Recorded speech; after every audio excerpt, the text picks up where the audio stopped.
Bonjour à tous et bienvenue dans cette édition spéciale Grand Prix, le 77e Grand Prix de Monaco, le 1003e de l'histoire. Nous sommes dans les paddocks. Ce Grand Prix est terminé, je ne vais pas vous le spoiler et vous donner le nom du vainqueur. Dominique Poulain, dans son résumé, va vous le faire. Après le tour de formation, tous les pilotes sont en place sur la grille de départ du 77e Grand Prix de Monaco. Lewis Hamilton a glané la pole position lors des essais qualificatifs la veille. Pour la deuxième fois de sa carrière, le pilote Mercedes part donc en pole position. Charles Leclerc est en 16e position. Hamilton ne rate pas son départ et prend la tête de la course devant la Mercedes de son coéquipier Bottas, la Red Bull de Verstappen et la Ferrari de Vettel. À l'arrière de la course, Charles Leclerc entame sa remontée. Le pilote monégasque passe 13e. Hamilton, Bottas, Verstappen et Vettel s'envolent. Ricciardo, 5e, est déjà à 16 secondes de Bottas. Au 8e tour, Charles Leclerc double Grosjean à la rascasse.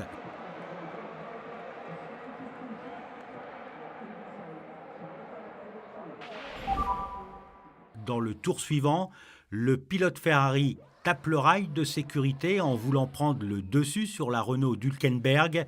Il est victime d'une crevaison, son pneu se dégrade à la vitesse grand V et endommage du même coup le fond plat de sa Ferrari.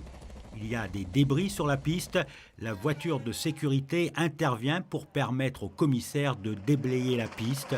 Tout le monde repasse au stand. Dans la voie des stands, contact entre la Mercedes de Bottas et la Red Bull de Verstappen. Le Néerlandais écope d'une pénalité de 5 secondes pour être ressorti trop tôt de son pit stop pour couper la route du Finlandais. 5 secondes qui seront ajoutées à son chrono à la fin de la course. Au 17e tour, Giovinazzi manque son dépassement sur Roussel et crée un énorme embouteillage. Charles Leclerc, lui, de son côté, effectue un deuxième arrêt au stand. Il est contraint à l'abandon, sa Ferrari étant trop endommagée pour poursuivre la course. Le Grand Prix se résume alors à un match à 4 entre Hamilton, Verstappen, Vettel et Bottas.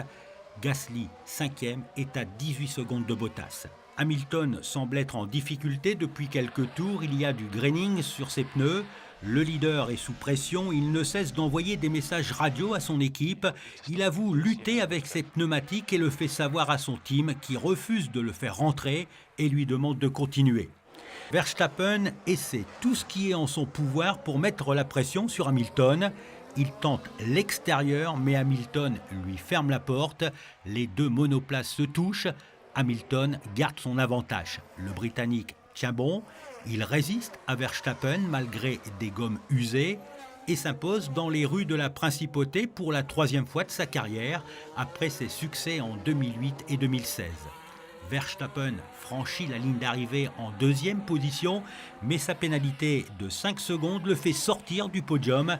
Il est rétrogradé à la 4e place. La 2e place revient à Vettel. Bottas complète le podium. Pierre Gasly, qui a réalisé le record du tour en course, prend la 5e place. L'autre Français, Romain Grosjean, entre dans les points en terminant 10e.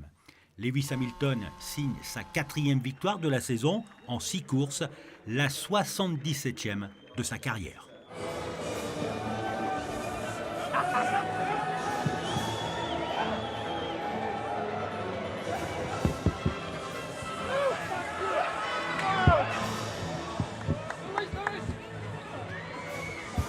On est toujours dans les paddocks. Vous voyez derrière moi un grand panneau avec les noms de tous les vainqueurs. Celui de 1929, le premier avec Williams. 2018, c'était Daniel Ricciardo. Ah, je pourrais écrire, tiens, au marqueur, non, à mon avis, quelqu'un le fera à ma place, le nom du nouveau vainqueur. Je vous propose d'écouter tout simplement les réactions de quelques pilotes suite à cette course 77e Grand Prix de Monaco. C'est vraiment ma victoire la plus difficile. Mais quoi qu'il en soit, je me suis battu avec l'esprit de Niki avec moi. Et Niki Lauda a été une telle source d'inspiration pour toute l'équipe et pour nous amener où nous en sommes aujourd'hui. Je sais qu'il a regardé et qu'il a salué en enlevant sa casquette d'où il est. J'ai essayé de rester concentré et de le rendre fier. Ça a été le but de cette semaine et on va essayer de continuer comme ça jusqu'à la fin de la saison. Ça a été clairement une course difficile à gérer. À Monaco, tout peut toujours arriver et cela a été le cas aujourd'hui. Je pense que je me suis bien débrouillé, mais Max aussi. J'ai vu qu'il y avait eu un accrochage sur la pit lane et je me suis dit que c'était une chance pour moi, que je devais capitaliser là-dessus. Vous avez pu voir ce Grand Prix peut-être sur notre chaîne, c'était en direct. Là maintenant je voudrais vous le faire découvrir un petit peu en coulisses, une sorte de backstage de ce Grand Prix. On est toujours dans les paddocks, on ira aussi peut-être ailleurs. On va voir comment les spectateurs ont vécu, eux, le Grand Prix, ceux qui étaient autour du circuit. Comment ils ont vécu ce Grand Prix, c'est dans ce reportage. 200 000 personnes étaient attendues sur tout ce long week-end, que ce soit dans les nombreuses tribunes autour du circuit, comme sur la place d'Armes, dans la fan zone avec cet écran géant, ou encore dans les paddocks pour les journalistes accrédités ou les VIP. 30 minutes avant le départ, c'est déjà l'effervescence. Comment est-ce que l'on se sent quelques minutes avant le départ? Comment est-ce que vous vous sentez là? Monaco, c'est très spécial parce qu'on sait que le départ, c'est tout. Si tu rates le départ, tu perds la course. Si tout se passe bien, tu as une très bonne chance à gagner. Et pour cela, le suspense est énorme. Et jusqu'à présent, tout se passe bien? Oui, mais on n'a pas fait encore le turn one. Merci. 15 minutes avant le coup d'envoi, la principauté un peu partout respecte une minute de silence en hommage à Niki Lauda, disparu cette semaine.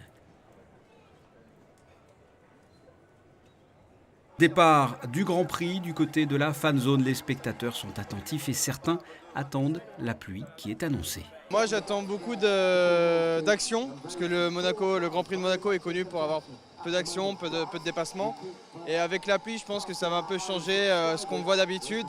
Donc j'espère que la pluie va pouvoir changer toutes les stratégies au niveau des pit stops. Donc beaucoup de dépassements, peut-être une remontée de Charles Leclerc. Mais en tant que Français, je vote aussi pour Gasly, pour qu'il remonte, donc on verra tout ça. Et les 3 gouttes de pluie n'y changeront rien pour Charles Leclerc qui abandonnera au 19e tour du côté des paddocks pendant le Grand Prix. Les célébrités sont invitées dans les différentes écuries. Pour moi c'est génial, je suis là pour supporter mon pote Lewis Hamilton et j'adore Monaco, c'est un super endroit, c'est une super course et tout ça c'est vraiment fun.